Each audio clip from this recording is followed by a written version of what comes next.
ونستعينه ونستغفره ونؤمن به ونتوكل عليه ونعوذ بالله من شرور أنفسنا ومن سيئات أعمالنا من يهده الله فلا مضل له ومن يضلل فلا هادي له أشهد أن لا إله إلا الله وحده لا شريك له وأشهد أن محمدا عبده ورسوله أما بعد فإن خير الحديث كتاب الله وخير الهدي هدي محمد صلى الله عليه وسلم وشر الأمور محدثاتها وكل محدثة بدعة وكل بدعة ضلالة وكل ضلالة في النار فأعوذ بالله من الشيطان الرجيم إن الشيطان لكم عدو فاتخذوه عدوا وقال رسول الله صلى الله عليه وسلم ذات يوم في خطبته ألا إن ربي أمرني أن أعلمكم مما جهلتم مما علمني يومي هذا إلى آخر الحديث যাবতীয় প্রশংসা ও তারিফ আল্লাহ তাআলার জন্য, যার অপার অনুগ্রহে বিশেষ দয়ায় আমরা সাপ্তাহিক জুমায় সমবেত হওয়ার সুযোগ লাভ করেছি। সে আল্লাহ তাআলার দরবারে হামদে বাড়ি তাআলা সকলে বলে আলহামদুলিল্লাহ। অতঃপর তার প্রিয় রাসূল আখির নবী শেষ নবী মুহাম্মদ রাসূলুল্লাহ সাল্লাল্লাহু আলাইহি ওয়াসাল্লামের প্রতি বর্ষিত হোক দরুদ ও সালাম। সম্মানিত উপস্থিতি, আজকের খুতবার শুরুতেই কোরআনুল কারীমের একটি আয়াতে কারিমা এবং নবী সাল্লাল্লাহু আলাইহি ওয়াসাল্লামের সুন্নাহ থেকে একটি হাদিস তেলাওয়াত করেছি। আল্লাহ সুবহানাহু ওয়া তাআলা তৌফিক দান করলে উক্ত আয়াত এবং হাদিসকে সামনে রেখে আজকের সংক্ষিপ্ত খুতবা শেষ করার চেষ্টা করব ইনশাআল্লাহ তাআলা। ওয়া মা তাওফীকি ইল্লা বিল্লাহ আলাইহি তাওয়াক্কালতু ওয়া ইলাইহি উনীব। আজকের খুতবার সংক্ষিপ্ত আলোচ্য বিষয়গুলো মানুষকে বিভ্রান্ত করার জন্য শয়তানের কর্মপন্থা এবং আমাদের করণীয়। আল্লাহ রাব্বুল আলামিন মানব সৃষ্টির শুরুতেই একজন ইবলিস বা একজন কুমন্ত্রণাদাতা তথা মানব জাতির শত্রু হিসেবে, স্বঘোষিত শত্রু হিসেবে তখনই আত্মপ্রকাশ করে। সেজন্য মানুষের সঙ্গে শয়তানের দ্বন্দ্বটা চিরদিনের জন্য কিয়ামত পর্যন্ত থাকবে। আমার এই বিষয়টা নেওয়ার উদ্দেশ্য এটি যে আমরা নিজেরা শয়তানের এজেন্ডা বাস্তবায়ন করার জন্য ব্যস্ত হয়ে পড়িনি তো, বা শয়তানের কবল থেকে আমরা কতটা মুক্ত রয়েছি বা থাকতে পারছি বা পারবো বা কতটুকু চেষ্টা করি, এই বিষয়গুলোই তুলে ধরা আমাদের জন্য। তো আল্লাহ সুবহানাহু ওয়া তাআলা আদম আলাইহিস সালাতু ওয়াস সালামকে সৃষ্টি করলেন ফেরেশতাদের পরামর্শকে উপেক্ষা করে। এরপর ফেরেশতারা সিজদা করেছিল, কিন্তু ইবলিস সিজদা করে নাই। সিজদা না করার কারণে নাফরমানদের অন্তর্ভুক্ত হয়ে যায়। এর ফলে আল্লাহ সুবহানাহু ওয়া তাআলা তাকে অভিশপ্ত হিসেবে ঘোষণা করেন এবং সেই সময় থেকে অঙ্গীকার করে আল্লাহ ক্বালা ফাবিমা আগাওয়াইতানি লা উরদান্না লাহুম সিরাতাকাল মুস্তাকিম, যে আল্লাহ যার জন্য আমি পথভ্রষ্ট হলাম, যার জন্য আমি অভিশপ্ত হলাম, ফাবিমা আগাওয়াইতানি, যার জন্য আপনি আমাকে অবজ্ঞা করলেন, তুচ্ছ তাচ্ছিল্য করে পরিত্যাগ করলেন, এই তাদের জন্য আমি লা উরদান্না সিরাতাকাল মুস্তাকিম, আপনার সরল সঠিক রাস্তায় আমি দাঁড়িয়ে থাকবো, বসে থাকবো।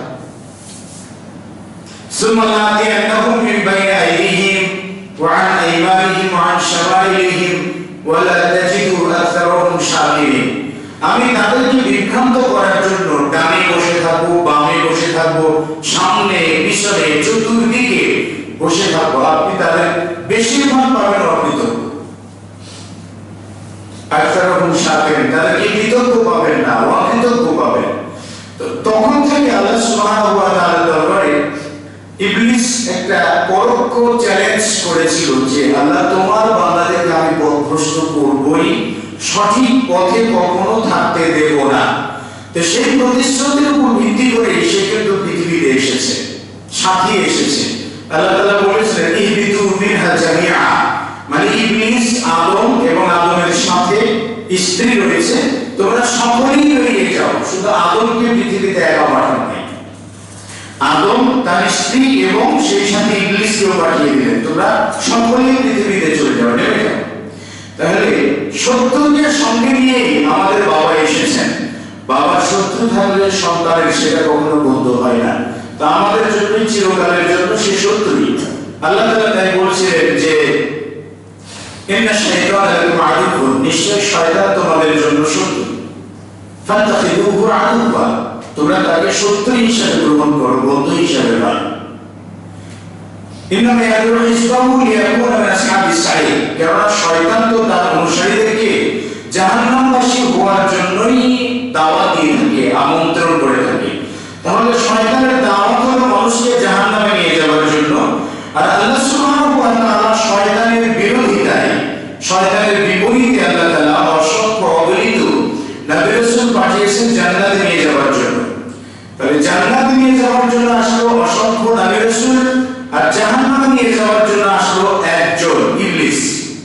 সেই একজনের পাল্লাটা কত ভারী যে আল্লাহ তাআলা বলেছেন ওয়ালাকাদ দারানা লিজাহান্নামা কাসীরাম মিনাল জিন্নি, জাহান্নামের অধিবাসীরাই বেশি হবে জিন এবং ইনসানদের মধ্য থেকে। কারা? যাদের অন্তর থাকার পরেও বুঝে না, চক্ষু থাকার পরেও দেখে না, শ্রবণ শক্তি থাকার পরেও শোনে না, তারা চতুষ্পদ প্রাণীদের মতো। মানে এদেরকে ইবলিস জাহান্নামে নিয়ে যাবে। তাহলে একজনের পাওয়ার কত মেধা, বুদ্ধি বিবেচনা করে সে কাজ করে। তো এই জন্য শয়তানের কর্মপন্থা যেগুলো আছে মানুষকে বিভ্রান্ত করার জন্য, আমাদেরকে পথভ্রষ্ট করার জন্য, এই বিষয়গুলোই তুলে ধরবো ইনশাআল্লাহ তাআলা। শয়তান হাতিয়ার বা অস্ত্র হিসেবে ব্যবহার করে কিছু বিষয়, যেগুলোর মাধ্যমে মানুষ অতি সহজে পথভ্রষ্ট হয়, আল্লাহর পথ থেকে সরে যায়। এমন ভাবে সরে যায় বুঝতেও পারে না। যেমন কনক্রিট মানুষকে অপারেশন করলে যেমন তিনি বুঝতে পারেন না, তেমনি ইবলিস মানুষকে বিভ্রান্ত করে, মানুষ নিজেও বুঝতে পারে না যে আমি বিভ্রান্ত হয়ে গেলাম। তাই যদি বুঝতো তাহলে ইসলামের মধ্যে এত ফেরকা হতো না, এত দলাদলিতে বিভক্ত হতো না। যারা বলে হাদিস মানা যাবে না তারা বলে আমরাই সঠিক, যারা বলে যে হাদিস বাদ দিয়ে ফেকা মানো তারা বলে আমরাই সঠিক। আবার আমরা যারা বলছি হাদিস মানতে হবে, আমরা এককভাবে বলছি যে আমরাই সঠিক। যারা যে মাযহাবের অনুসরণ করে তারা বলছেন এককভাবে আমাদের মাযহাবটা, আমাদের মতাদর্শটাই সঠিক। কারণ আমাদের মধ্যে ইবলিস প্রবেশ করে এই সঠিকত্বের একটা চাবিকাঠি দিয়েও আমাদেরকে বিভ্রান্ত করছে। এজন্য আমরা বুঝতেও পারি না, আমরা কখন পথ ভুলে যাই, রাস্তা ভুলে যাই, আমরা বুঝতেও পারি না। তো যাই হোক, মানুষকে বিভ্রান্ত করার জন্য ইবলিস যে প্রথম অস্ত্র হিসেবে ব্যবহার করে সেটি হলো যে মানুষকে শিরকে নিমজ্জিত করা, শিরক এবং কুফরিতে নিমজ্জিত করা। শিরক এবং কুফরিতে নিমজ্জিত করার পর মানুষ যখন শিরক করে, কুফরি করে, তখন শয়তান বলে আমি তোমাদের থেকে দায়িত্ব মুক্ত, তোমরা যা করেছো এটার ব্যাপারে আমি দায়ভার দিতে পারবো না। কামাসালি শয়তান, আল্লাহ তাআলা তাই বলেছেন যে কামাসালি শয়তানি ইরকাল লিল ইনসানি কুফর, মানুষ শয়তানের দৃষ্টান্ত হলো যে শয়তান যখন মানুষকে বলে কুফরি করো, মানুষকে বলে শিরক করো, মানুষকে বলে কুফরি করো। ফালাম্মা কাফারা, মানুষ যখন কুফরি করে, শিরক করে, কুফরি করে, ফালাম্মা কাফারা ক্বালা ইন্নী বারিউম মিনকা, তখন ইবলিস বলে আমি তোমার থেকে দায়িত্ব মুক্ত। ইন্নী আখাফুল্লাহ, আমি আল্লাহকে ভয় করি, তুমি যা করেছো ওগুলো দায়ভার তোমার, ওগুলো ভাই আমার নয়। অথচ ইবলিস করিয়ে নিয়ে এলো, ইবলিস কিন্তু পাপ কাজ করালো, ইবলিস শিরক করালো, ইবলিস কুফরি করালো। এরপর ইবলিস বলছে যা করছো তোমাদের থেকে আমি একেবারেই দায়ভার মুক্ত। ওয়াহাব বিন মুনাব্বিহ রাহিমাহুল্লাহ তিনি বর্ণনা করেছেন এটা উল্লেখ করেছেন ইবনুল জাওজি রাহিমাহুল্লাহ তালবিসে ইবলিস নামক একটা গ্রন্থে তিনি উল্লেখ করেছেন যে ইবলিস মানুষকে কুফরিতে নিমজ্জিত করে কিভাবে। তিনি বর্ণনা করেছেন যে বনী ইসরাঈলের মাঝে একজন আবেদ ছিল, যার একটা পেহরা বা মন্দির বলি আমরা, ইবাদতখানা ছিল। সেই এলাকাতে তিনজন ভাই ছিল, তাদের একজন বোন ছিল। তিনজন ভাই যুদ্ধে যাওয়ার জন্য নাম লিখিয়েছে। তারা তাদের বোনকে কার কাছে রেখে যাবে এরকম নিরাপদ কোনো মানুষ খুঁজছিল, পাচ্ছিল না।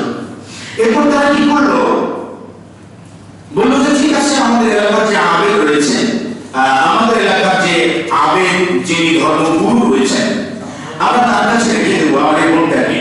তারা তিনজন কি করলো, সে বোনটাকে এই আবেদের কাছে রেখে গেল। আবেদের কাছে রেখে তারা যুদ্ধে চলে গেল। এখন আবেদ যে রয়েছেন, ধর্মগুরু যিনি আছেন, তিনি বলে দিলেন যে তোমরা তোমাদের বোনকে আমার যে গির্জা আছে, আমার যে ধর্ম, আমার যে উপাসনালয় আছে, সেই উপাসনালয়ের সামনেই সাথে একটা ঘর আছে, সেখানে রেখে দাও। তারা তিন ভাই সেখানে তাদের বোনকে রেখে গেল। এখন খাবারের দায়িত্ব হলো এই ধর্মগুরু। ধর্মগুরু কি করে, খাবার টাবার তৈরি করে এই খাবারটা তার নিজ ঘরের দরজায় রেখে দরজাটা বন্ধ করে ভিতরে এসে মহিলাকে ডাক দেয়, এসো তুমি তোমার খাবারটা নিয়ে যাও। তো মহিলাটা তার খাবারটা নিয়ে যেয়ে খায়। এভাবে চলতে চলতে ইবলিস তখন এই ধর্মগুরুর কাছে ওহী নাযিল করলো, মানে ধর্মগুরুকে বললো যে আরে তুমি যে দরজা বন্ধ করে রাখো, ওই মহিলা তো ওই জায়গায় নিরাপদ নয়, তাহলে তুমি যদি তোমার খাবারটা তার ঘরের দরজায় রেখে আসো, সেটা ভালো হয়, তার গ্রহণ করতে সুবিধা হবে, বাহিরে আসতে হবে না, তাহলে মানুষ কেউ তার মুখ দেখতে পারবে না, এটা তোমার জন্য সওয়াবের কাজ হবে, তুমি এটা করবে না। এবারে ধর্মগুরু খাবারটা নিয়েছে, ঠিক ওই মহিলার ঘরের দরজায় রেখে। এবারে এভাবে কিছুদিন চলার পর ইবলিস তার উপর আবার ওহী এসে মানবের রূপ, মুসাফিরের রূপ ধরে এসে বলছে যে তুমি দরজায় রাখছো কেন, একটু দরজা খুলে রেখে ভিতরে রেখে আসো, তাহলে তারা দরজা পর্যন্ত আসতে হয় না। এবারে তিনি দরজার ভিতরে রেখে গেলেন। এভাবে চলতে চলতে কিছুদিন চলার পর কেউ কারোর সঙ্গে কথা বলে না। ইবলিস বলছে যারা মানুষ মানুষের সঙ্গে কথা বলবে, তার মনের কথা যদি তুমি না শোনো, তোমার মনের কথা যদি সে না শোনে, তাহলে তোমাদের মাঝে একটা একাকিত্ব অনুভব হবে। কাজে তোমরা একটু জিজ্ঞাসাবাদ করা, কেমন আছো, খাচ্ছো, ভালো লাগছে কিনা, এই জিজ্ঞাসাবাদটা করবে, কথা বলবে। এবারে শুরু হয়ে গেল কথা বলা। কথা বলার এক পর্যায়ে বললেন যে তোমরা দিনে একটু গল্পগুজব করবে, রাত্রিতে সরে আসবে। তো আপনি মুনাফির রাহিমাহুল্লাহ বলছেন যে বনী ইসরাঈলের এই ধর্মগুরু দিনের বেলায় যে গল্প করে আবার রাত্রে চলে আসে। এভাবে কিছুকাল চলতে চলতে তাদের মাঝে একটা বন্ধুত্ব হয়ে ওঠে, নারী এবং পুরুষের মাঝে। বন্ধুত্ব গড়ে ওঠার পরে বাস দুজন একে অপরের চেনারি হয়ে সন্তান জন্ম দেয়। সন্তান যখন জন্ম দেয় তখন ইবলিস এসে বলছে, সর্বনাশ, ধর্মগুরুকে কি করলে তুমি, হ্যাঁ, যে সন্তান জন্ম দিয়েছ, তাহলে তো এই জনগণ তো জেনে যাবে তোমাকে, জনগণ বা বাদশা জেনে গেলে তোমাকে ফাঁসিতে ঝুলাবে, তাহলে মুক্তির উপায় কি? বলে সন্তানটাকে হত্যা করো। মায়ের সামনে সন্তানকে হত্যা করলে তখন তো মা ভয়ে তো মুখ খুলবে না। বাস সন্তানকে হত্যা করার পর ইবলিস বলছে কি করলাম, সন্তানকে যখন হত্যা করলো তখন তো মা মুখ বন্ধ রাখবে না, মা তো বলে দিল ওকে মাকে হত্যা করো। দুজনকে হত্যা করে দরজার ডান পাশে পুঁতে ফেললো গর্ত করে। এখন তিন ভাই যখন এসেছে, তিন ভাই আসার পর খোঁজ খবর নিয়েছে, তখন ধর্মগুরু বলছেন যে তোমাদের বোন অত্যন্ত ভালো ছিল, অনেক গুণ বর্ণনা করলেন। গুণ বর্ণনা করার পর তাদের সামনে কেঁদে দিলেন, দেখো তোমাদের বোনের কবরটা ওই যে অনেক দূরে কবর, অথচ কবরটা ঘরের ভিতরে গর্ত করে পুঁতে রেখেছে। তারা তিন ভাই তারা কি করে বোনের কবরের পাশে যে দোয়া দরুদ পড়ে তারপর কিছুদিন থেকে তারা চলে যায় সেখানে। এবারে ইবলিস মহাশয় বড় ভাইকে স্বপ্ন দেখে, রাত্রিতে গভীর রাত্রে বড় ভাইকে স্বপ্ন দেখে, তোমাদেরকে পাদ্রী যা বলছে সব মিথ্যা কথা বলেছে, পাদ্রী তোমাদের বোনের সঙ্গে জেনা করেছে, ছেলে সন্তান জন্ম দিয়েছে, সন্তান এবং তোমার বোন দুজনকে হত্যা করে দরজার ডান পাশে পুঁতে ফেলেছে। বড় ভাইকে একই স্বপ্ন দেখিয়েছে, ছোট ভাইকে, মেজো ভাইকে একই স্বপ্ন দেখিয়েছে, ছোট ভাইকে একই স্বপ্ন দেখিয়েছে। তিনজন যখন স্বপ্ন দেখেছে তখন বড় ভাই ঘুম থেকে জেগে বলছে, আমি আশ্চর্যজনক স্বপ্ন দেখলাম, এটা কি দেখলাম, তারটা বর্ণনা করলেন। মেজো ভাই বর্ণনা করেছেন একই ঘটনা, ছোট ভাই বর্ণনা করেছেন একই ঘটনা। এখন বড় ভাই বলছে, হ্যাঁ শয়তান, এটা শয়তানের পক্ষ থেকে দুঃস্বপ্ন আর কি, চলো আমরা দোয়া দরুদ করি, গাইডের জন্য আর মাথা ঘামানোর প্রয়োজন নাই। ছোট ভাই বলছে, আল্লাহর কসম করে বলছি, ওই যে পাদ্রীর যে ঘর আছে ওই ঘরের দরজার ডান পাশে ওই জায়গাটা না দেখা পর্যন্ত আমি বাড়িতে যেতে পারবো, চলো দেখবো। এবারে দেখে ফেলেন, গর্ত ঘুরে দেখেন, হ্যাঁ সেখানে তাদের ভাই, তাদের বোন এবং তাদের জিনার সন্তান সেখানে রয়েছে। এরপর তারা বাদশাকে অবগত করলে বাদশা এসে সেখানে তাকে পালন করার পর শুলিতে যখন চূড়ানো হবে তখন ইবলিস এসে বলবে, ইবলিস এসে তখন তাদের পাদ্রীকে বলছে যে আনা আল্লাযী ফাতানতু, আমি সেই লোক যে লোকটা আমি তোমাকে ফিতনায় ফেলেছিলাম। মেয়েকে তোমার কাছে আমি পাঠিয়েছি, তোমাকে মেয়ের কাছে আমি পাঠিয়েছি, জিনার যত অপকর্ম সব আমি করিয়েছি, হত্যা সংগঠিত হওয়ার পিছনে আমি ছিলাম, সবকিছু আমি করিয়েছি। এই যে তিন ভাইকে জানানো সেটাও আমি করেছি, বাদশার দরবারে যে বাদশাকে টেনে আনা সেটাও আমি করিয়েছি। আজকে তুমি যখন মহা বিপদের মধ্যে আছো, আমি একটা উপায়ে তোমাকে বাঁচাতে পারি, সেটি হলো তুমি আমার পায়ে দুটো সিজদা দিবা, তাহলে আমি তোমাকে বাঁচাবো। পাদ্রী তো বাঁচতে হবে। এখন তার পায়ে দুটো সিজদা দিলে তখন পাদ্রী যে বলল ইন্না আখাফুল্লাহ, আমি আল্লাহকে ভয় করি। ওই শয়তান বলল ইন্না আখাফুল্লাহ, আমি আল্লাহকে ভয় করি, তুমি যা করেছো দায়ভার সম্পূর্ণ তোমার। তো যখন মানুষকে বলে কুফরি করো, মানুষ যখন কুফরি করে তখন ইবলিস বলে ইন্না আখাফুল্লাহ, আমি আল্লাহকে ভয় করি, তুমি যা করেছো এই দায়ভার সম্পূর্ণটা তোমার। দেখবেন পৃথিবীতে আজকে দুনিয়াতে দেখবেন যে মুসলিমের বিরুদ্ধে অস্ত্র উত্থাপন করে, অথচ দুই গ্রুপকে অস্ত্র দেয় বিশেষ একটা রাষ্ট্র, সেখান থেকে আসে।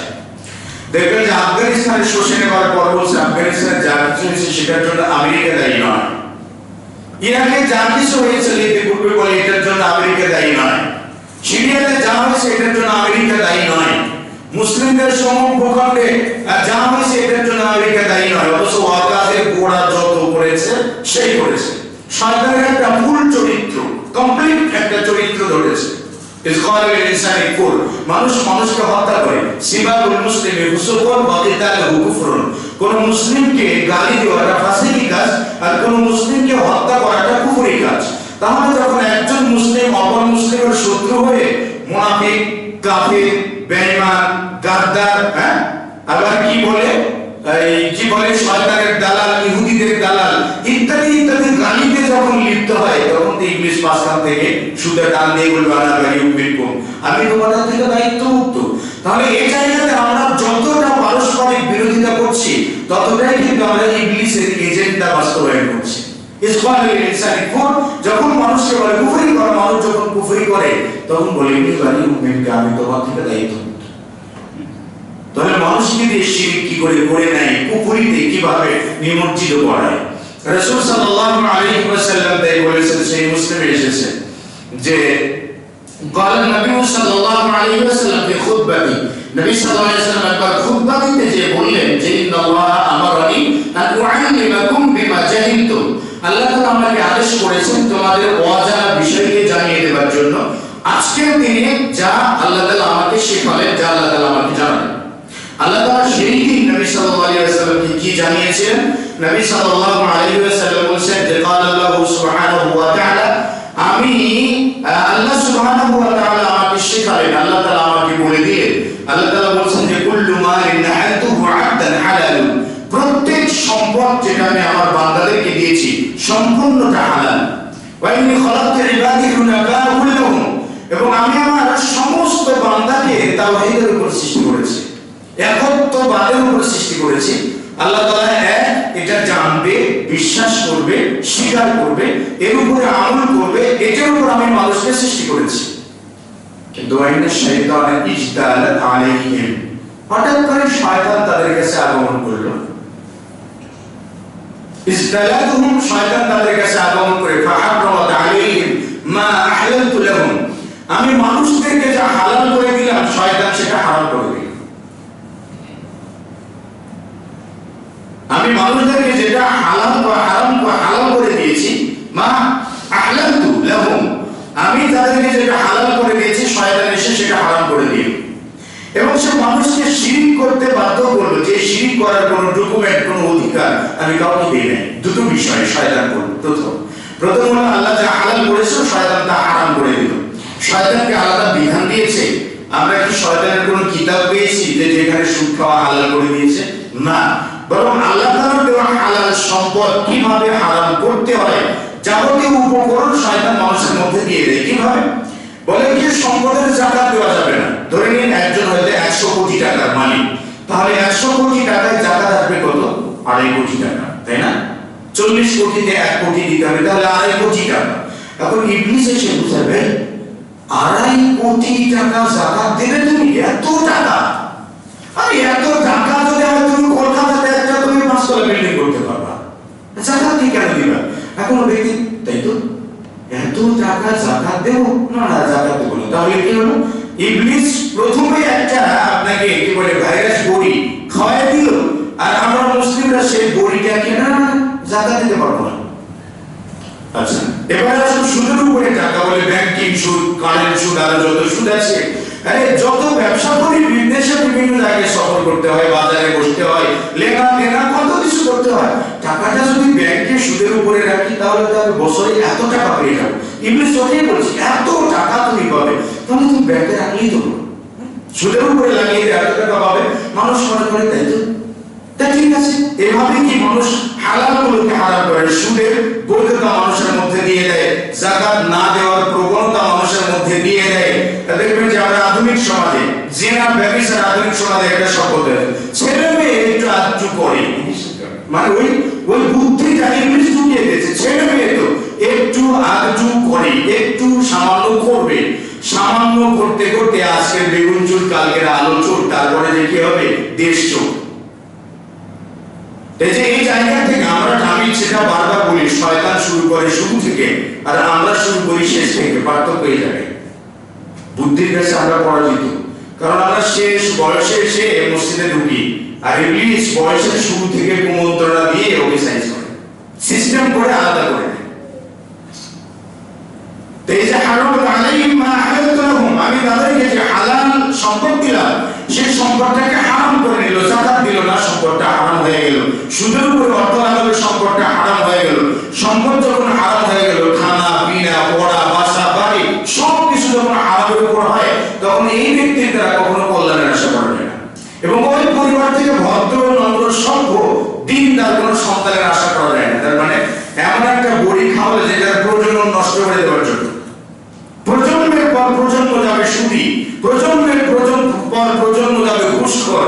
বলে দিচ্ছি চাকরি তো দিবা, একবার যদি বলে দাও তোমাকে 5 লাখ টাকা দিয়ে দিবি, তাহলে একটা কথার বিনিময়ে যদি 5 লাখ টাকা তুমি পাও তো ছেড়ে দিবে কেন? হ্যাঁ, ছেড়ে দিবা কেন? বলে তাই তো, যদি বলি দিই না, যদি পেয়ে যাই বাস বললাম তো পেয়ে গেলাম। এই ইবলিস ওভাবেই খাবে, ইবলিস ওভাবে মানুষকে খাওয়ায়, শুরু থেকেই শুরু করে। তাহলে ঘুষ খাওয়ার কারণে সম্পদ হারাম হয়ে গেল। আর আল্লাহ রাসূল সাল্লাল্লাহু আলাইহি ওয়াসাল্লাম বলেছেন যে কুল্লু লাহমিন নাবাতা মিন আশ-শুহতি, প্রত্যেক ওই গোশতের টুকরা যেটা হারাম খেয়ে বড় হয়, জাহান্নামটা তার জন্য সবথেকে শ্রেষ্ঠ জায়গা, উত্তম হকদার সে। তো রাসূল সাল্লাল্লাহু আলাইহি ওয়াসাল্লাম বলেছেন যে হারাম আলাইহিম মা হালালতু লাহুম, আমি তাদেরকে যা হালাল করে দিয়েছি তা হারাম করে দিল। ইবলিস এসে হারাম করে দিল। এরপরে ইবলিস মানুষের মাঝে শিরকের সূচনা করে দিল, যেটা মানে কি বলে ওয়ারেন্টি বা গ্যারান্টি কোনো কিছু আমি দেই, ডকুমেন্ট কোনো অধিকার আমি দিই, অথচ মানুষকে শিরকে নিমজ্জিত করল। ইবলিস এসে মানুষকে শিরক করায়, ইবলিস কখনো শিরক করে না। ইবলিস এসে মানুষকে শিরক করে, ইবলিস কখনো শিরক করে না। কিভাবে? তালমিস ইবনে সুলাইমান করাচি ইবনুল জাওজি রাহিমাহুল্লাহ বলেছেন, সালেম বিন আব্দুল্লাহ রাদিয়াল্লাহু তাআলা আনহু থেকে বর্ণিত, তিনি বর্ণনা করেছেন যে একদা নূহ আলাইহিস সালাতু ওয়াস সালাম যখন নৌকাতে আরোহণ করলেন, ফালাম্মা সুইদা নূহ সাফিনা, নূহ আলাইহিস সালাতু ওয়াস সালাম যখন নৌকায় আরোহণ করলেন, নৌকা যখন উঠলেন, দেখলেন যে নৌকাতে আলখেল্লা পড়া একটা বিরাট বুজুর্গ ব্যক্তি বসে আছে। নৌকার উপরে বিরাট বুজুর্গ ব্যক্তিকে দেখে নূহ আলাইহিস সালাতু ওয়াস সালাম বললেন, ভাই তুমি কে? ইবলিস বলছে, জানা ইবলিস, আমি ইবলিস। প্রবেশ করে এখানে আসলে কেন? তখন ইবলিস বলছে যে রুসিবা উম্মাতাকা বা লিউফতিনা উম্মাতাকা, তোমার উম্মতকে ফিতনায় ফেলবার জন্য। নূহ আলাইহিস সালাতু ওয়াস সালামকে তখন ইবলিস বলল, নূহ, আমি এমন ভাবে তোমার সব জাতিকে ফিতনায় ফেলবো, এমন ভাবে তাদেরকে বিপর্যস্ত করব যে আজসাতুকুম ইনদাক ওয়া কুলুবুকুম মা'i, কারণ এই তোমাদের সব জাতির বডিটা থাকবে তোমার কাছে, তাদের অন্তরটা আমার কাছে, মানে তাদের পুরো জাতির অন্তর নিয়ন্ত্রণ করবো আমি, তাদের বডিটা তুমি পাবে, মানে তাদের মন পাবে না। দেখো ইবলিস যেই চ্যালেঞ্জটা নূহ আলাইহিস সালামকে করলো, সেটার বাস্তবায়নটা কি করেছে দেখুন একবার। নূহ আলাইহিস সালাম ইন্তেকাল করলেন, এরপরে বুজুর্গ ব্যক্তিরা ছিলেন তার অনুসারী, বড় বড় বুজুর্গ ব্যক্তিরা ছিলেন। বুজুর্গ ব্যক্তিদের অনুসরণ করে আল্লাহ তাআলার ইবাদত করতেন নূহ আলাইহিস সালামের কওমের লোকেরা। তারা যখন এভাবে আল্লাহ তাআলার ইবাদত করতে থাকলো, ইবলিস এসে বললেন, তোমরা যাদের সম্মানে যাদের অনুসরণ করে আল্লাহ তাআলার ইবাদত করছো, প্রথমে একটু তাদের ছবি টবি লুকিয়ে দিলে ভালো হয় না?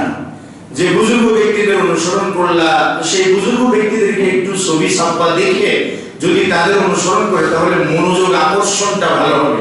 একেবারে কি বলে খুশু খুজু, এই বিষয়টা একনিষ্ঠতা তোমাদের মাঝে সব থেকে বেশি আসবে। তাই তো মনে হয়, তো তাই যদি ছবি আঁকাই যায় তাহলে তো আরো ভালো হয় মনে হয়। দেখতে পেলাম তাদেরকে, যারা হয়তো জানে না তারাও দেখলো, বা সেটা মনে করে ছবি অঙ্কন করে নিয়ে সেই জায়গায় তাদেরকে দেখে অনুসরণ করতে থাকে আল্লাহ তাআলা। পরবর্তী প্রজন্মে এসে ইবলিস এসে বলে দিল, আরে এভাবে কি হয়? একটা ছবির জায়গায় যদি একটা, আমরা যেটাকে বলি ভাস্কর্য, আমরা বলি ভাস্কর্য মূর্তি এক নয়, তো যদি একটা তোমরা ভাস্কর্য তৈরি করে নাও, সেটা ভালো হবে, আরো ভালো হয়। আর ঠিক আছে, পরবর্তী প্রজন্মের লোকেরা তাই তো ঠিক আছে ভাস্কর্য বানিয়ে, ভাস্কর্যের মাধ্যমে আল্লাহ তাআলাকে খুঁজে। পরবর্তী প্রজন্মের কাছে ইবলিস এসে বলে, আরে তোমাদের এই আল্লাহ তাআলা খোঁজার দরকার নেই, ভাস্কর্যের মাধ্যমে, এগুলোকে পূজা করার মাধ্যমে তোমরা আল্লাহ তাআলাকে পাবে। বেশ, মূর্তি পূজার সূচনা শুরু হয়ে গেল সেখান থেকে। তাহলে ইবলিস শুরু করলো ছবি অঙ্কন থেকে, যে চ্যালেঞ্জটা করেছিল নৌকার উপরে নূহ আলাইহিস সালামকে, তোমার কওমের অন্তর থাকবে আমার কাছে, বডি থাকবে তোমার কাছে, তোমার কওমকে টার্গেট করে এমন ভাবে শিরকে নিমজ্জিত করে দিলে যে কওমের লোকেরা শিরকে নিমজ্জিত বা শুরু হয়ে গেল। দেখবেন যে আমরা নিজেরা যাদেরকে আইডল মনে করি, আমাদের অনেকেই অনেক দলের সঙ্গে থাকতে পারে, কেউ কিছু মনে করবেন না, কারণ এটা শরীরের স্বার্থ বা ব্যক্তি স্বার্থ নয়। দেখবেন যে আজ থেকে 20 বছর আগে যারা যাদের নেতাদেরকে বা যারা যাদের উপরের ব্যক্তিদেরকে আইডল মনে করে থাকে, 20 বছর আগে যে ভাষায় তারা সম্মান বা শ্রদ্ধা জানিয়েছেন, আজকের শ্রদ্ধা জানানোর ভাষা কিন্তু এক নয়, ভাষা এক নয়, ধর্ম এক নয়, বিভিন্ন পর্যায়ে উন্নীত হয়েছে, নিরবতা পালন থেকে আরো অনেক কিছু, অনেক উন্নতি হয়েছে। আজ থেকে কল্পনা করে দেখুন, 20 বছর পরে সিজদা হবে না, এরকম গ্যারান্টি মোটেও দেওয়া যায় না। বলছিলাম না, ইবলিস শুরু থেকেই শুরু করে, আরে মিয়া যার আদর্শে এটা করো, রাজনীতি করো, মিয়া তার ছবি তোমার ঘরে নাই, হ্যাঁ, বাংলাদেশের জনগণ তুমি অমুকের ছবি তোমার ঘরে নাই, হ্যাঁ, শ্রদ্ধাবোধ, সম্মানের জায়গা থেকে ছবি রাখতে হবে, সম্মানের জায়গা থেকে একবার মালা ঝুলাতে হবে, সম্মানের জায়গা থেকে একবার মূর্তি স্থাপন করতে হবে, ভাস্কর্য, সম্মানের জায়গা থেকে একবার চুমু দেওয়া হবে, সম্মানের জায়গা থেকে একবার সিজদা দেওয়া হবে। ইবলিসের ইচ্ছা। এজন্য আমরা অনেক পরহেজগার ব্যক্তিরা আছি, আমরা কিন্তু সম্মান জানাতে ভুলি না, লটকাতে ভুলি না, আমাদের অনেক আছে। তো ইবলিস এভাবেই মানুষকে বিভ্রান্ত করে, পথভ্রষ্ট করে, ইবলিস এভাবেই শিরকের সূচনা করে দিল। তারপর সেখান থেকে শিরকের সূচনা হলো আস্তে আস্তে আজকে মাশাআল্লাহ সবার মাঝে একটা শ্রদ্ধার নামে ভাস্কর্য, শ্রদ্ধার নামে ইত্যাদি যেগুলো আমরা করে থাকি। তো ইবলিস সূচনা যখন করেছে, শেষটাও সেই করবে। ওই যে ইবলিস বলছেন আল্লাহ তাআলার কাছে যে লা আকুদান্না লাহুম সিরাতাকাল মুস্তাকিম সুম্মা লাআতিয়ান্নাহুম মিন বাইনি আইদিহিম ওয়া মিন খালফিহিম ওয়া আন আইমানিহিম ওয়া আন শামাইলিহিম ওয়া লা তাজিদু আকসারাহুম শাকিরিন। তাদেরকে কৃতজ্ঞ পাবেন না। কৃতজ্ঞতা আল্লাহর প্রতি নাই, কৃতজ্ঞতা আছে অন্যের প্রতি। ঋণী, আমি অমুকের কাছে ঋণী, অমুক আইডল গুরুজনের কাছে ঋণী, তার কারণে আমি এই পথে এসেছি, মানে রাজনীতির পথে এসেছি, ইত্যাদি। কতগুলো ভাষা, এগুলো আসলে সত্যি একটা বিপর্যয়কর আমাদের জন্য। তাহলে শিরকের সূচনা হবে। দেখবেন মাজারে চিন্তা করে, দেখবেন মাজার তৈরি করে মাজারে চিন্তা করা হয়, মাজার তৈরি করে শিরক। অথচ দেখবেন কেউ করে মূর্তি পূজা, কেউ করে ভাস্কর্য পূজা, কেউ করে মাজার পূজা, কেউ করে কবর পূজা। কোনো কি তফাৎ আছে? কোনো তফাৎ নেই। অমুসলিমরা করলো তৃতীয়বাদের পূজা, আর আমাদের দেশের সনাতন ধর্ম বা বিশ্ব সনাতন ধর্মাবলম্বীরা 12 মাসে 13 পূজা, তাদের অনেকগুলো ভগবান, তাদের পূজা যারা করে। আর মুসলিমরা শুরু করে দিল কবর পূজা আর মাজার পূজা। আজব ব্যাপার, মুসলিমদের মধ্যে কিভাবে ঢুকায় দেখুন। যে লোকটা মারা গেছে সে লোকটা পরহেজগার, প্রচন্ড পরহেজগার, কাজে সেই লোকটার মাধ্যম দিয়ে আল্লাহ তাআলাকে পাবে। সন্তান তার কাছেই চাও। বলে ওলিয়া উলিয়ার ব্যাপার সেবার বুঝবেন না আপনারা, এর ভিতরে কারামতি আছে। ওলিয়া উলিয়ার ব্যাপার সেবার বলি দেখুন, এই সকল এই জাতের মুসলিমদের থেকে ইবলিস কত ট্যালেন্টেড, কত সে বিচক্ষণ। মুসা আলাইহিস সালামের কাছে ইবলিস এসে বলছে, মুসা তুমি একটু আল্লাহর কাছে দোয়া করো যাতে আল্লাহ তাআলা আমাকে maaf করে দেন। তো মুসা আলাইহিস সালাম আল্লাহর কাছে, তিনি তো চিনতে পারেন না যে ইবলিস। তিনি যে দোয়া করলেন, আল্লাহ তুমি এই অমুক লোকটাকে maaf করে দাও। আল্লাহ সুবহানাহু ওয়া তাআলা মুসা আলাইহিস সালামকে বললেন, মুসা যে তোমাকে দোয়া করতে বলছে, ক্ষমা চাইতে বলছে, তাকে যে বলো সে যেন আদম আলাইহিস সালামের কবরে দুটো সিজদা দেয়। ইবনে জারীর রাহিমাহুল্লাহ উল্লেখ করেন যে সালেম বিন আব্দুল্লাহর বর্ণনায় সে যেন আদম আলাইহিস সালামের কবরে দুটো সিজদা দেয়। এবারে ইফাকাতি ওয়াজাত শাদীদা, ইবলিস প্রচন্ড রেগে গেল। এমন রেগে গেছে, রেগে যায় বলছে, ও মুসা, আরে আদমকে তো জীবিত থাকতে আমি সিজদা করি নাই, আর মরে গেছে ওর কবরে সিজদা দেব? পাগল হয়েছে নাকি? তার মানে বোঝা যায় যে আদম কোন কবরে সিজদা করে না। আদম কোন পাথরের বানানো কোন ভাস্কর্যকে সম্মান জানায় না। আদম পাথরের মূর্তিকে কখনো সিজদা করে না, সম্মান করে না। ও জানে ও কিছু করতে পারে না, সে নিজে কিছু করে না, শিরক করে না, মাজারে সিজদা করে না, কিন্তু অন্যকে করিয়ে নেয়। কেন? আল্লাহকে বলছেন যে আমি তাদের রাস্তায় বসে থাকবো, ডানে বামে উপরে নিচে চতুর্দিকে বসে থাকবো, যার জন্য আমি পথভ্রষ্ট। আমাকে বঞ্চিত করলেন, আমাকে উপেক্ষা করা হলো, আমি তাকেই পথভ্রষ্ট করবো। এই টার্গেট নেই, সে বুঝে যে মরা এতে কিচ্ছু নেই। এই জন্য আদমের মাজারে কিন্তু কবরে কিন্তু সিজদা দেয় নাই। আল্লাহ তাআলা কেন দিয়েছেন জানেন? ইবলিসের তাকাব্বুরি ফাখরি মুসা আলাইহিস সালামকে বুঝাবার জন্য, মুসা আলাইহিস সালামকে জানাবার জন্য। ইবলিসের টার্গেট দেখুন, তাহলে মানুষকে শিরকে নিমজ্জিত করে, মাজার পূজায় কিভাবে নিমজ্জিত করে। ভালোবাসার নাম অতিরঞ্জন, জিকিরের নামে গাছে ওঠা, আর জিকিরের নামে সাইনবোর্ড লাগানো ইত্যাদি। দেখুন সব কিছু বলে মুহাম্মদুর রাসূলুল্লাহ সাল্লাল্লাহু আলাইহি ওয়াসাল্লাম রবিউল আউয়াল মাসে নাকি সশরীরে আসেন, এজন্য তার জন্য একটা চেয়ার ফাঁকা রেখে জিকিরে অংশগ্রহণ করা হয়। আস্তাগফিরুল্লাহ ওয়া আতুবু ইলাইহি। মুহাম্মদুর রাসূলুল্লাহ সাল্লাল্লাহু আলাইহি ওয়াসাল্লাম বলে আসবেন। আবু বকর রাদিয়াল্লাহু তাআলা বলছিলেন, ওমর বিন খাত্তাব যখন বলছিলেন যে বলবে মুহাম্মদ মারা গেছে তার গর্দানটা উড়িয়ে দেব, আবু বকর রাদিয়াল্লাহু তাআলা তখন বলছিলেন, তিনি দাঁড়িয়ে খুতবা দিলেন এবং বললেন যে হে মানুষেরা শোনো, তোমরা যারা মুহাম্মাদের পূজা করো, মুহাম্মাদের উপাসনা করো, জেনে রাখো মুহাম্মদ সাল্লাল্লাহু আলাইহি ওয়াসাল্লাম তিনি মৃত্যুবরণ করেছেন। আর যারা আল্লাহ তাআলার পূজা করে, জেনে রাখো মহান আল্লাহ রাব্বুল আলামিন চিরঞ্জীব, চিরপ্রতিষ্ঠিত।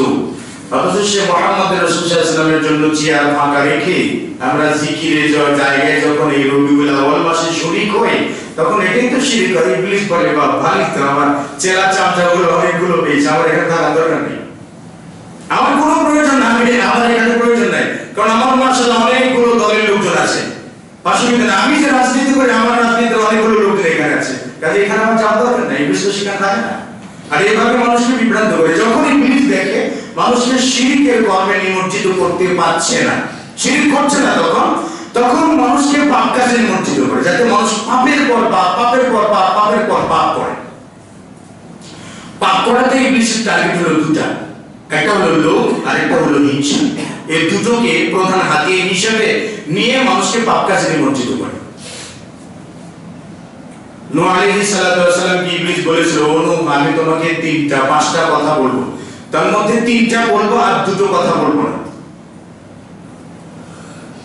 এই 5টি কর্মের মাধ্যমে আমি মানুষকে পথভ্রষ্ট করি, যেটা আমি তোমাকে আউট করে দেব, তবে 3টা বলবো আর 2টা বলবো না। আল্লাহ সুবহানাহু ওয়া তাআলা ওহী নাযিল করে বলেন, ও নূহ, আরে ও যা বলছে মিথ্যা কথা বলছে, 5টা না বরং 2টা, যে 2টাও বলবে না সেই 2টো হলো তার আসল এজেন্ডা। এই 2টোর মাধ্যমে সে মানুষকে বিভ্রান্ত করে। আল্লাহ তাআলা নূহকে বলে দিলেন, আল হিরসু, লোভ লালসা, আর একটা হলো হিংসা।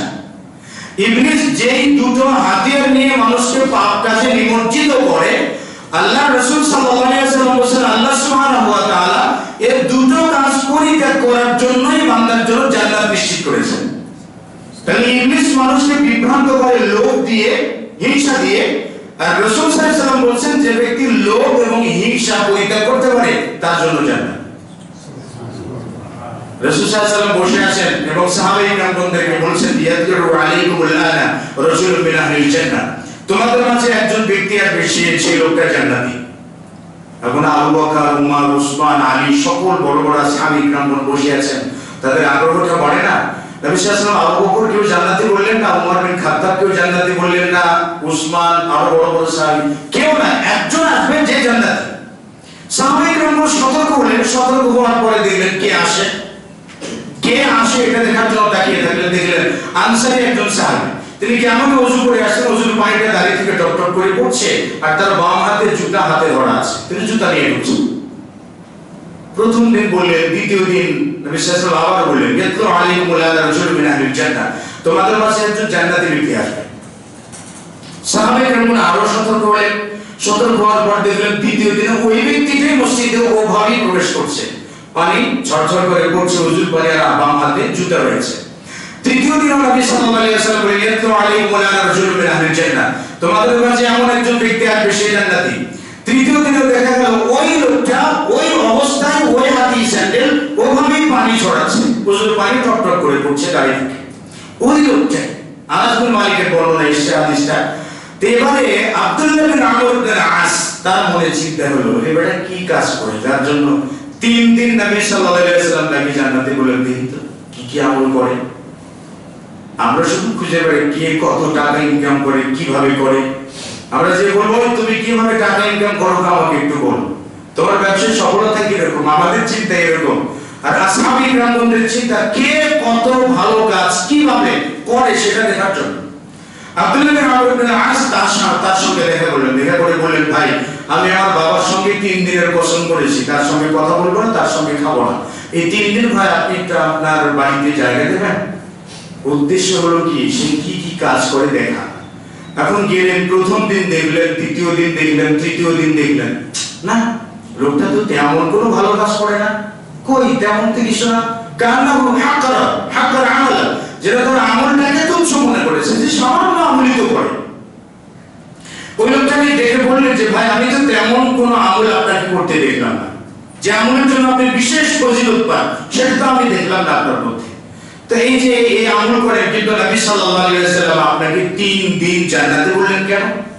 তখন লোকটা বললেন যে আপনি যা দেখলেন আমি সেই আমলটাই করি, বেশি তো আমি করি না। যখন আব্দুল্লাহ বিন আমর বিন আস ফেরত আসছেন তখন ওই লোকটা পিছন থেকে ডেকে বলছেন ভাই শুনেন আমার মাঝে হয়তো দুটো গুণ আছে, যে দুটো গুণের জন্য আল্লাহ সুবহানাহু ওয়া তাআলা হয়তো আমাকে জান্নাতি বলে থাকতে পারেন। সেই দুটো গুণটা কি? তিনি বললেন যে লা গিশান ফি কলবি, আমার অন্তরে কখনো মানুষকে ধোঁকা দেওয়ার মতো লোভ জাগে না, এটা হলো আমার একটা গুণ। ওয়ালা আহসিদু লিখাইরি আহাদিন, আমি কারো কল্যাণে কখনো হিংসা করি না। এই দুটো গুণের জন্য হয়তো আল্লাহ তাআলা আমাকে জান্নাতি বলেছেন। সুবহানাল্লাহ, যে দুটো গুণের জন্য আল্লাহ রাসূল সাল্লাল্লাহু আলাইহি ওয়াসাল্লাম তাকে জান্নাতি বলেন, সেই দুটো হাতিয়ারই ইবলিস গ্রহণ করে মানুষকে পাপের কাজে নিমজ্জিত করবার জন্য। আর তাই মানুষ পাপের পর পাপ করতেই থাকে। কেন? টার্গেটটা এটা কেন?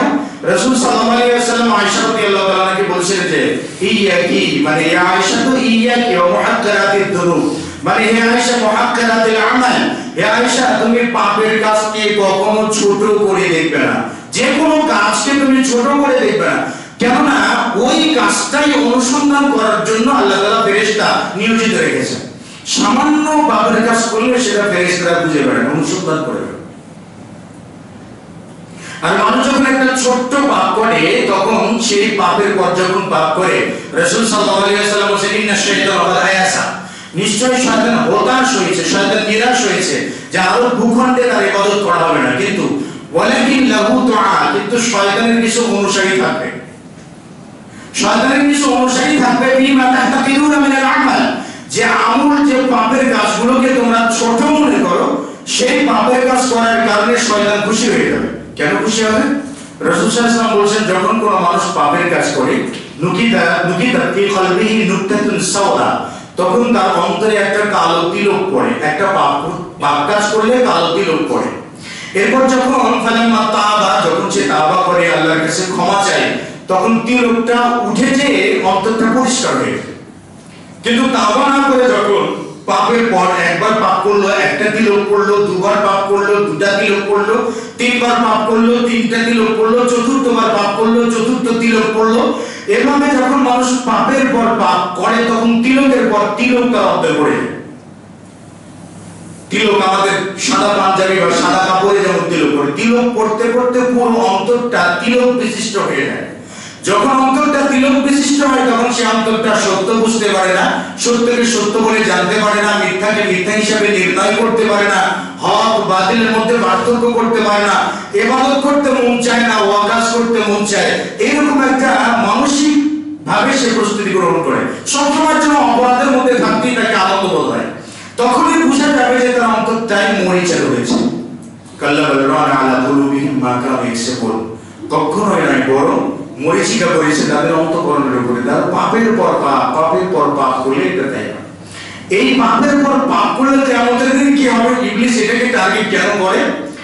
কিয়ামতের দিন রাসূল সাল্লাল্লাহু আলাইহি ওয়াসাল্লাম জিজ্ঞেস করলেন সাহাবীদেরকে, মানিল মুফলিস, অসহায় ব্যক্তিকে বলতে পারো? সাহাবায়ে কেরাম বললেন, মাল্লা দিনার লাহু ওয়ালা দিরহাম, যার টাকা পয়সা নেই সে হলো অসহায় মানুষ। নবী সাল্লাল্লাহু আলাইহি ওয়াসাল্লাম বললেন, না, সে অসহায় না, বরং অসহায় হলো সেই ব্যক্তি অসহায় যে ব্যক্তি কিয়ামতের দিন সালাত, সিয়াম, হজ, যাকাত একেবারে অসংখ্য অগণিত ইবাদত নিয়ে আসবে, সেই সাথে আসবে তার সাদামাহাজা, অমুক লোকটাকে গালি দিয়েছে, কাদারাবাহাজা, অমুক মানুষকে মেরেছে, কাদালাহাজা, অমুক ব্যক্তিকে হত্যা করেছে, কাদাবাহাজা, অমুক ব্যক্তিকে মিথ্যা অপবাদ দিয়েছে। এরকম করে পাপেরও সেরকম একটা লম্বা শিডিউল আসবে। ছোট ছোট পাপের গালি দেওয়া কি বড় পাপ? মানুষকে দু চারটা ঘা দিয়ে পিটিয়ে দেওয়া কি বড় পাপ? এই যে এই জিনিসগুলো অপবাদ দেওয়া, আমরা যেটাকে বড় মনে করি না, ছোট মনে করি, এই অপরাধগুলোই চলে আসবে। আসার পর আল্লাহ সুবহানাহু ওয়া তাআলা যখন বিচারকের আসনে বসবেন, তখন আল্লাহ সুবহানাহু ওয়া তাআলা কি করবেন? সেই জায়গায় তো টাকা পয়সা নেই যে কিছু দিয়ে ম্যানেজ করে নিলাম, এমন তো কিছু নাই, সেখানে তো টাকা পয়সা নেই। এই যে আমল তার এত সালাত সিয়াম হজ যাকাত করে গেছে, আল্লাহ সুবহানাহু ওয়া তাআলা কি করবেন? যাকে গালি দিয়েছে তাকে তার সওয়াব থেকে কিছু কেটে দেবেন, যাকে মেরেছে তাকে তার সওয়াব থেকে কেটে দেবেন, যার বিরুদ্ধে মিথ্যা অপবাদ দিয়েছে তাকে সওয়াব থেকে কেটে দেবেন, দিতে দিতে তার সওয়াব শেষ হয়ে যাবে। যত সওয়াব আছে সব যখন শেষ হয়ে যাবে তখন আল্লাহ সুবহানাহু ওয়া তাআলা কি করবেন? যাদেরকে গালি দিয়েছে, যাদেরকে মেরেছে, তাদের সকলেরই পাপগুলোকে জমা করে এই লোকটার কাঁধে চাপিয়ে দিয়ে তাকে জাহান্নামে নিক্ষেপ করবেন। আস্তাগফিরুল্লাহ ওয়া আতুবু ইলাইহি। আল্লাহুম্মা ইন্না নাউযু বিকা মিন হাযিহি যুনুব। আল্লাহ, আমরা এই পাপের কাজগুলো থেকে বাঁচতে চাই, পাপের কাজগুলো থেকে বাঁচান। ছোট ছোট পাপ দেখুন জমা হয়ে লোকটার জাহান্নাম নিশ্চিত করে ফেলে। এজন্য ইবলিস যখন দেখে যে বেটাকে তারা কুফরি পড়াতে পারলাম না, মানে ওকে কাফের বানাতে পারলাম না, আবার হয়তো মাজার পূজাও করাতে পারলাম না, বেটা বড় হেবরা টাইপের, করতেই চায় না, বাস্তববাদী এগুলো করে না, বাস্তবতা বিশ্বাস করে, আল্লাহর পূজা করে, তখন সে মানুষকে পাপের কাজে লিপ্ত করে। কারণ পাপের কাজ, প্রচুর পাপের কাজ করানোর মাধ্যমে সে ব্যক্তিকে সে জাহান্নামে নিক্ষেপ করবে একসময়। রাসূল সাল্লাল্লাহু আলাইহি ওয়াসাল্লাম বলেছেন, ইমানদার ব্যক্তি যখন ছোট্ট একটা পাপের কাজ করে তখন সে মনে করে মাথার উপরে একটা পাহাড় পড়ে আছে, যে কোনো সময় মাথার উপরে ভেঙে পড়তে পারে। এটা হলো ইমানদার ব্যক্তির পরিচয়। আর বেঈমান ব্যক্তি পাপের কাজ করে মনে হয় নাকের উপর দিয়ে মশা উড়ে গেল, কোনো সমস্যা নেই, নো প্রবলেম, ওই ছেলেমেয়ে একটু আধটু করেই থাকে, হ্যাঁ, এই বয়সে একটু আধটু করেই থাকি, কেন? ওই যে মনে হয় মশা উড়ে যাওয়ার মতো নয়। তার মানে আমাদের মনটা কিন্তু বেঈমান, কারণ পাপকে ছোট করে দেখি, বলে যুবক বয়সে একটু না করলে কখন করবে, এই সময় একটু না করলে কখন করবে, সালাতের বলে সময় হয় না, এই সময় একটু রিল্যাক্সে থাকি না, মানে সালাত ছাড়া রিল্যাক্স থাকবে, দিন মানা ছাড়া রিল্যাক্স থাকতে চাই। তার মানে কি? এই যে কুফরের একটা ভাব সেটা মানুষের মধ্যে বিরাজ করেছে। কারণ ইবলিস তো জন্মের পর থেকে শুরু করে, জন্মের পর বাচ্চা যখন উচ্চ আওয়াজে চিৎকার করে না, তখন ইবলিস তাকে গুতা মারে, এই জন্য চিৎকার করে, তখন থেকে ইবলিস তাকে ধরার চেষ্টা করে।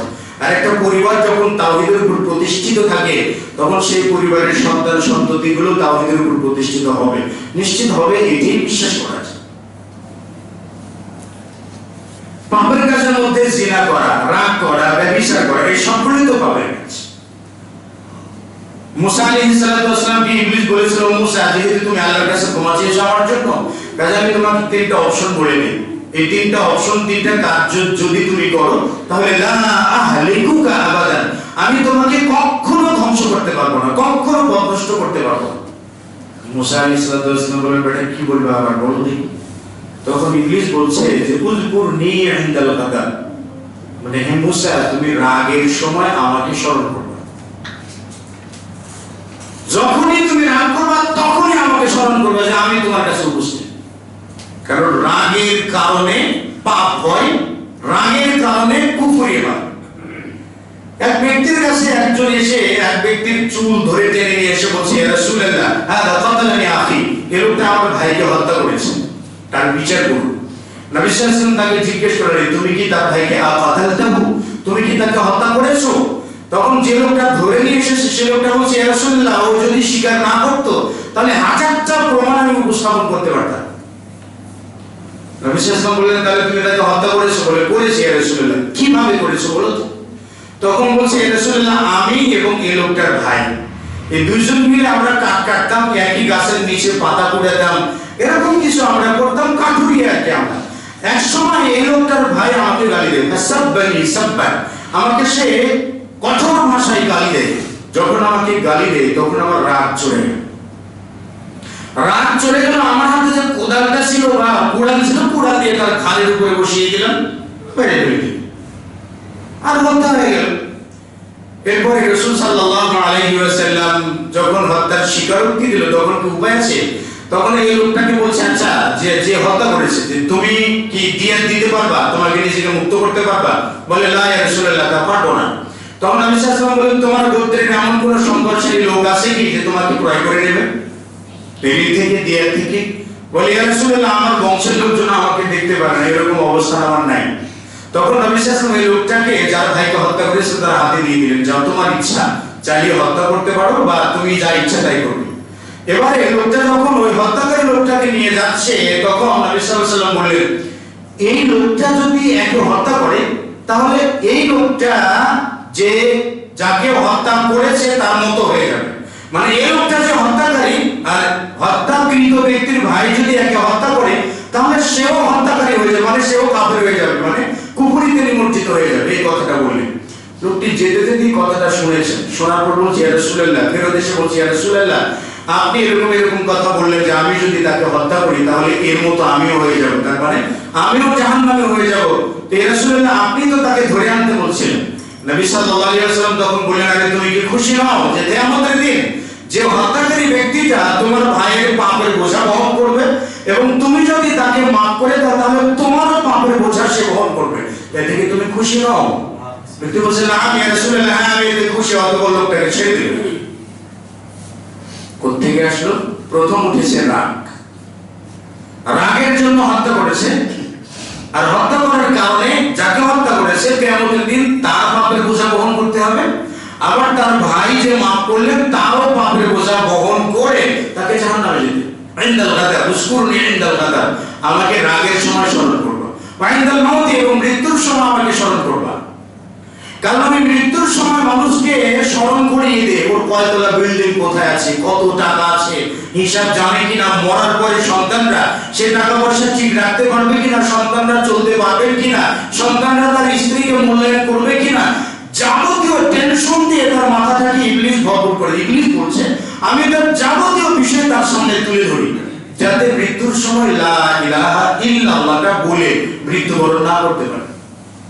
কারণ রাসূল সাল্লাল্লাহু আলাইহি ওয়াসাল্লাম বলেছেন যে মান ক্বালা লা ইলাহা ইল্লাল্লাহ সুম্মা মাতা আলা যালিক, যে ব্যক্তি লা ইলাহা ইল্লাল্লাহ বলল অথবা এটা বলার উপরে মৃত্যুবরণ করলো, দাখালাল জান্নাহ, সে জান্নাতে প্রবেশ করলো। আবু যর রাদিয়াল্লাহু তাআলা বলছেন, ইয়া রাসূলুল্লাহ মা ইনসানা ওয়া ইসরাকা, যদি জিনা ও চুরি করে তবুও জান্নাতে যাবে। নবী সাল্লাল্লাহু আলাইহি ওয়া সাল্লাম ওয়া ইসরাকা, জিনা করলে চুরি করলেও জান্নাতে যাবে। আবু যর বলছে, ইয়া রাসূলুল্লাহ জিনা করে চুরিও করে লা ইলাহা ইল্লাল্লাহ বলে মারা গেলে জান্নাতে যাবে? নবী সাল্লাল্লাহু আলাইহি ওয়াসাল্লাম বলেন নাম, যদি জিনা করে চুরি করে তবে সে জান্নাতে যাবে। লা ইলাহা ইল্লাল্লাহ বলে মৃত্যুবরণ করতে পারলে তার জান্নাতটা যেমন নিশ্চিত, আর ইবলিস ওই জায়গা থেকে লা ইলাহা ইল্লাল্লাহটা সরাতে চায়। আমাদের দেশের আত্মীয় স্বজনরা এসে কেমন আছেন, কেমন লাগবে, নানা ধরনের তালকিন সূরা ইয়াসিন পড়েন, আর তারপরে ইত্যাদি নানা ধরনের যন্ত্রণা কিন্তু মৃত্যু মুখে পতিত মানুষকে দিয়ে থাকি।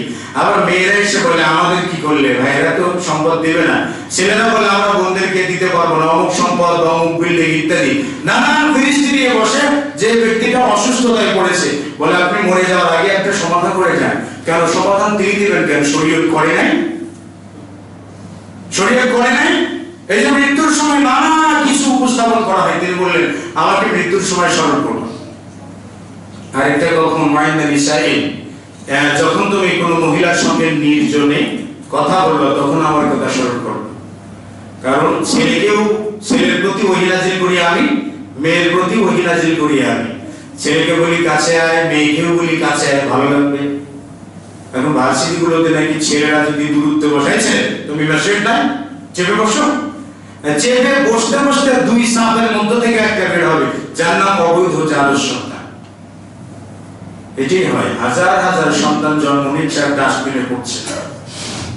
এই যে সে বললো, ইবলিস বললো যে এই মহিলার সঙ্গে যখন নির্জনে যাবে তখন আমার কথা স্মরণ করবে, যে আমি তোমাকে ফিতনায় ফেলতে পারি সেই সময়। তাহলে তিনটি জায়গায় স্মরণ করবে। তাহলে এইভাবে সে মানুষকে পাপের কাজে নিমজ্জিত করতে থাকে। পাপের কাজ দেখলো না, ব্যক্তি পাপ কাজ করে না, খালি আল্লাহর ইবাদত করে, তখন কি করে জানেন? সাদ্দাহু আন তাআতিল্লাহ। তখন আল্লাহ তাআলার আনুগত্য থেকে মানুষকে বাধা প্রদান করে, আল্লাহর আনুগত্য যাতে না করতে পারে মানুষ। রাসূল সাল্লাল্লাহু আলাইহি ওয়াসাল্লাম বলেন যে ইন্না শাইতানা ইয়াকুদু আলাল আতরুকি, শয়তান মানুষের রাস্তায় রাস্তায় বসে থাকে। এমনকি কোন মানুষ যখন ইসলাম গ্রহণ করতে চায়, অবিশুদ্ধ দিন থেকে বিশুদ্ধ দিনে আসতে চায়, তখন বলে তাসলামু ওয়া তাজালু দীনাকা ওয়া দীনা আবাইকা, তাই তুমি মুসলিম হয়ে যাবা আর তুমি তোমার বাপ দাদার ধর্ম ত্যাগ করবা। হ্যাঁ, তখন তাই তো বাপ দাদা সারা জীবন করে আসলো, এই যাবত কোনো ভুল বের হইল না, কোথা থেকে কি আসলো, চলে গেল। এই যে এখন বাপ দাদার অজুহাত আছে না, 3 নাম্বার হাত, বলে বাপ দাদা যা করছে তাই করব, দলিল টলিল বুঝি না, কোরআন হাদিস বুঝি না, সত্য পুরুষ যা করে এসেছে তাই করব। সত্য পুরুষ যা করে এসেছে তাদের সঙ্গে তারা যদি ভুলবশত করে থাকে, সত্য পুরুষ ভুল করেছে, সেই ভুলটা আমার কাছে ভুল নয়। সত্য পুরুষের কেউ পড়াশোনা করে নাই, সেই ভুলটা সবথেকে বড় ভুল। আমার সন্তানকে আমি বিসিএস ক্যাডার বানাবো, ডক্টরেট করাবো, ডাক্তার বানাবো, অস্ট্রেলিয়াতে পড়াশোনা করাবো, অক্সফোর্ড ভার্সিটিতে ভর্তি করে দেব, কারণ আমার 14 পুরুষ ভুল করেছে। তাহলে দুনিয়াদারির ব্যাপারে 14 পুরুষের ভুলটা ভুল, আর দিনের ব্যাপারে 14 পুরুষের ভুলটা একেবারে অতি বিশুদ্ধ। এটা কোন ধরনের বিচার হলো? এক চোখে এক বিচার, আর এক চোখে আর এক বিচার, দিনের ব্যাপারে এক বিচার, আবার দুনিয়াদারির ব্যাপারে আর এক বিচার। 14 পুরুষ ভুল করে গেছে। তাহলে 14 পুরুষ ভুল করছে, পড়ে নাই, আমরা আমাদের সন্তানদেরকে পড়াবো। 14 পুরুষ দিনের ব্যাপারে কোনো ভুল করে নাই, সবই ঠিক করে গেছে। এখন যা আছে হালুয়া রুটি পাইকারি হারে খাওয়া। তাহলে মানুষকে আনুগত্য থেকে বাধা দিয়ে রাখে। ইসলামের রাস্তায় প্রথম শয়তান বসে পড়ে। যখন দেখলো মানুষ একেবারে না, আমাকে বাদ দিয়ে ইসলাম গ্রহণ করে ফেললো, তখন শয়তান রাস্তা চেঞ্জ করে। এই লোকটা যাতে মুসলিম অধ্যুষিত অঞ্চলে যেতে না পারে, মানে দিনের জন্য নিরাপদ অঞ্চলে হিজরত না করতে পারে, সেখানে যে বলে তুহাজিরু, তুমি হিজরত করবা, ওয়া তাদারু আরদাকা ওয়া সামাকা, তুমি তোমার আসমান তোমার জমিনকে জন্মভূমিকে ছেড়ে দেবা। 500 লোকটা তার নাফরমানি করে অথবা হিজরত করে। দেখে না লোকটাকে এখান থেকেও বাধা দেওয়া গেল না, বাপরে পাপ কাজ থেকে সে বিরত থাকেই না, তখন রাস্তা চেঞ্জ করে জিহাদের রাস্তায় যায়। তুজাহিদু, তুমি আল্লাহর রাস্তায় জিহাদ করতে যাবা, ফাতুক্তালু, তোমাকে তো মেরে ফেলা হবে, তোমাকে মেরে ফেলা হবে। যখন তুমি মারা যাবে তখন তোমার বউয়ের কেউ থাকবে না, ফাতুক্তালু মারা হবে, তোমার স্ত্রীকে তো তখন অন্যজন বিয়ে করবে। ওয়াইউসামু মালু, তোমার সম্পদটা তো ভাগ বাটোয়ারা হয়ে তোমার বলতে কিছু থাকবে না। তাহলে যাবে কেন জিহাদের রাস্তায়? যেও থাকো, ফাঁসো ওটা তার নাফরমানি করে। নাফরমানি করে যখন আল্লাহর রাস্তায় জিহাদের পথে যখন যায়, রাসূল সাল্লাল্লাহু আলাইহি ওয়াসাল্লাম বলেন মান ফাআলা যালিক, যে লোকটা এটা করে, মানে শয়তানের যাবতীয় বাধা বিপত্তি উপেক্ষা করে দিনের পথে যখন চলে, তখন নবী সাল্লাল্লাহু আলাইহি ওয়াসাল্লাম বলেন কানা আলাল্লাহি আহদান আইয়ুদখিলাহুল জান্নাতা, আল্লাহ তাআলা প্রতিশ্রুতিবদ্ধ তাকে জান্নাত দেওয়ার জন্য। সুবহানাল্লাহ। সুবহানাল্লাহ। রাসূল সাল্লাল্লাহু আলাইহি ওয়াসাল্লাম বলেছেন যে ওয়াইন গারাকা, আল্লাহর রাস্তায় থেকে যদি নদীতে ডুবেও মারা যায়, কারণ হাক্কান আল্লাহু ইয়াদখুলুল জান্নাতা, আল্লাহ তাআলার উপরে ফরজ হয়ে যায় তাকে জান্নাত দেওয়া। এমনকি দিনের পথে চলতে তার বাহন বা কোনো প্রাণী যদি দংশন করে, সাপে কাটে, বিচ্ছু কেটে বা কোনো কিছুতে যদি সে মৃত্যুবরণ করে, কোনো সওয়ারির উপর থেকে পড়ে যে মৃত্যুবরণ করে, তিনি নবী সাল্লাল্লাহু আলাইহি ওয়াসাল্লাম কান হাক্কান আল্লাহু ইয়াদখুলুল জান্নাহ, আল্লাহ তাআলার উপরে ওয়াজিব হয়ে যায় তাকে জান্নাত দেওয়া, জান্নাতে প্রবেশ করানো।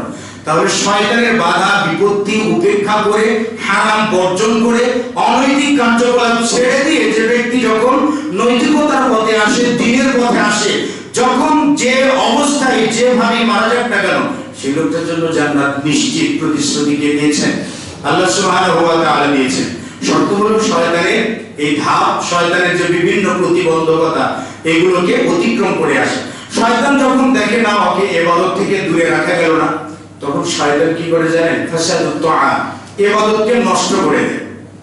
মানে এমন করছে ইবাদত করে যাতে যে ইবাদতের কোনো সওয়াব না থাকে, প্রতিদান না পায়, মানে ইবাদতের ভেতরটা শূন্য করে দেয়। রাসূলুল্লাহ বলেছেন আসওয়াবুন নাসি সারাকাতুন, সবথেকে বড় চোর এবং নিকৃষ্ট চোর হলো যে সালাত চুরি করে। সাহাবায়ে কেরাম বলেন ইয়া রাসূলুল্লাহ কাইফা ইয়াসরিকুস সালাত, সালাত চুরি করে কি করে? নবী সাল্লাল্লাহু আলাইহি ওয়াসাল্লাম বলেন যে ব্যক্তি মান লা ইয়াতিমু রুকুআ ওয়া সুজুদা, যে ব্যক্তি সালাতের রুকু সিজদা ঠিকমতো করে না। তারাবি বলেছেন আধা ঘন্টায় 20 টাকা শেষ করে ফেলেছে, রুকু সিজদা খতম সব শেষ করে ফেলেছে। এই সালাতটা কোন জাতের সালাত বলুন তো? এটা কোন জাতের সালাতটা? এটা ওই সালাতটা আসওয়াবুন নাসি সারাকাতুন। ইবলিস ওটাই চায় যে মানুষ ইবাদতকে যখন বাধা দিয়ে রাখতে পারলাম না মানুষকে, তখন মানুষ ইবাদত করুক কিন্তু সওয়াব যাতে না।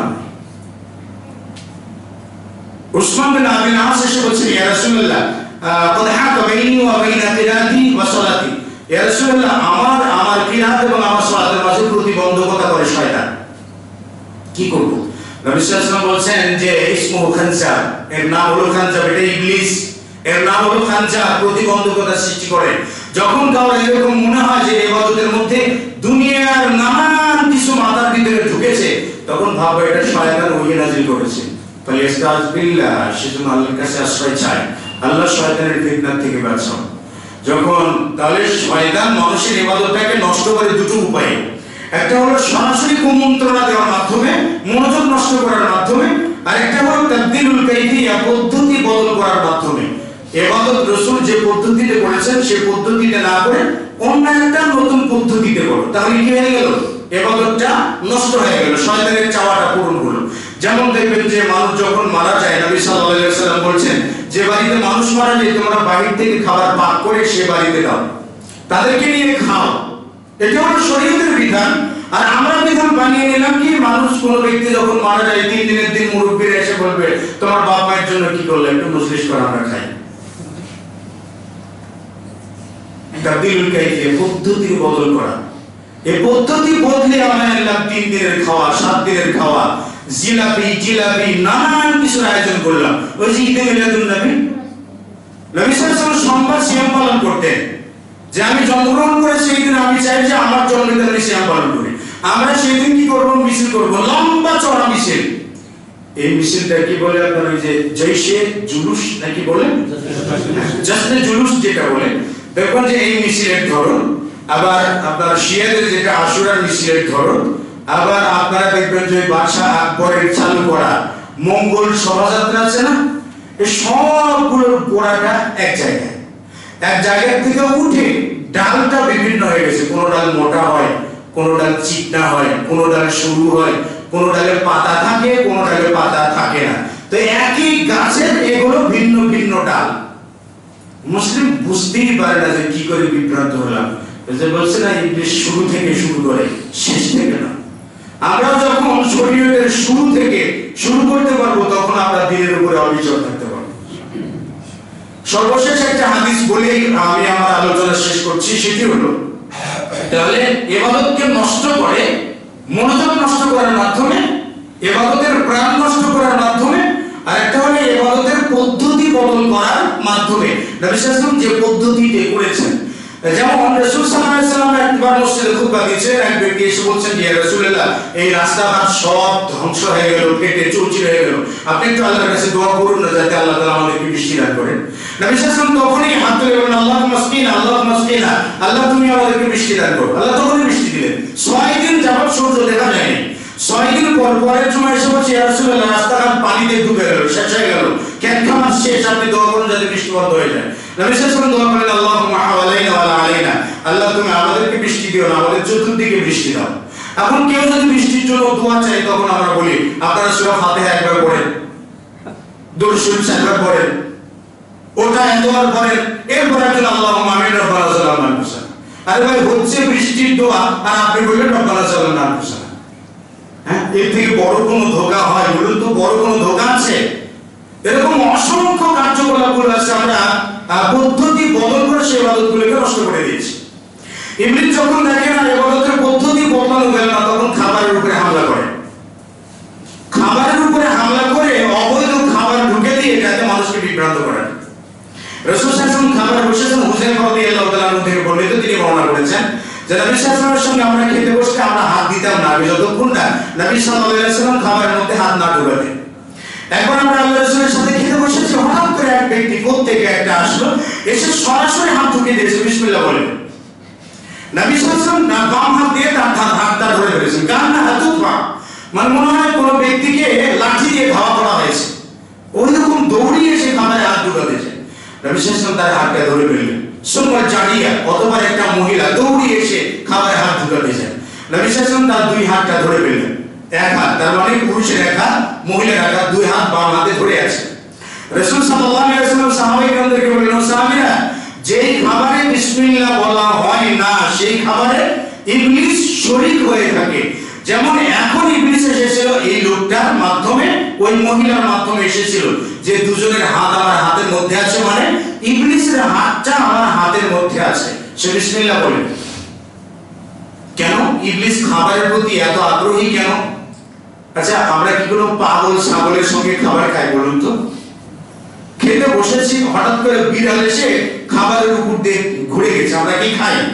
খাই না। কেন? বলে জীবাণু ছড়িয়ে পড়েছে। ইবলিস কোন খাবারে বিসমিল্লাহ বলা ছাড়া যে খাবারটা শুরু হয় সেই খাবারে ইবলিস হাত ঢুকাতে চায়। কেন জানেন? খাবারের মধ্যে পুরো খাবারে ইবলিসের ওয়াসওয়াসা ঢুকাতে চায়।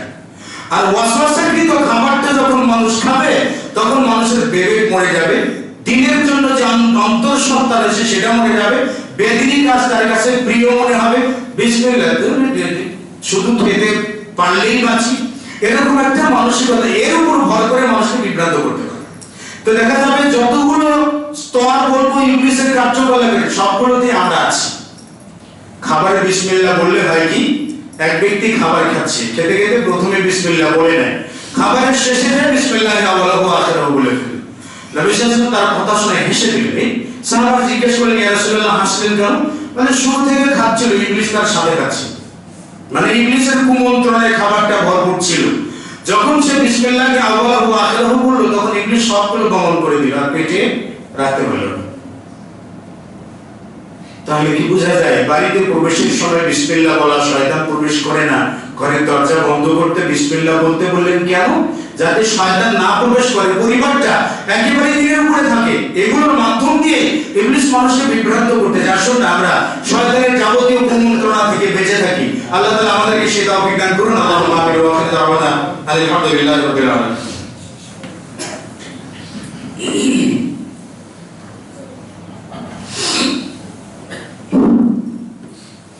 আলহামদুলিল্লাহি রাব্বিল আলামিন ওয়া সাল্লাতু ওয়া সালামু আলা নাবিয়িনা মুহাম্মাদ ওয়া আলা আলিহি ওয়া সাহবিহি আজমাইন ওয়া মান তাবি'আহুম বিইহসান ইলা ইয়াউমিদ্দিন। আম্মা বা'দ। সকলে দরুদ ইব্রাহিম পড়ি। আল্লাহুম্মা সাল্লি আলা মুহাম্মাদ ওয়া আলা আলি মুহাম্মাদ কামা সাল্লাইতা আলা ইব্রাহিম ওয়া আলা আলি ইব্রাহিম ইন্নাকা হামিদুম মাজিদ। আল্লাহুম্মা বারিক আলা মুহাম্মাদ ওয়া আলা আলি মুহাম্মাদ কামা বারাকতা আলা ইব্রাহিম ওয়া আলা আলি ইব্রাহিম ইন্নাকা হামিদুম মাজিদ। আল্লাহুম্মা আ'ইজ্জিল ইসলাম ওয়াল মুসলিমিন, আল্লাহুম্মা আ'িল কাফরাতা ওয়াল والمشركين ربنا افرغ علينا الصبر وتوفنا مسلمين ربنا اغفر لنا وللمؤمنين والمؤمنات والمسلمين والمسلمات الأحياء منهم والأموات إنك مجيب الدعوة ربنا آتنا في الدنيا حسنة وفي الآخرة حسنة وقنا عذاب النار أذهب البأس رب الناس واشف أنت الشافي لا شفاء إلا شفاؤك شفاء لا يغادر سقما لا بأس طهور إن شاء الله لا بأس طهور إن شاء الله ربنا تقبل منا إنك أنت السميع العليم وتب علينا إنك أنت التواب الرحيم سبحان ربك رب العزة عما يصفون وسلام على المرسلين الحمد لله رب العالمين سبحانك اللهم وبحمدك أشهد أن لا إله إلا أنت أستغفرك وأتوب إليك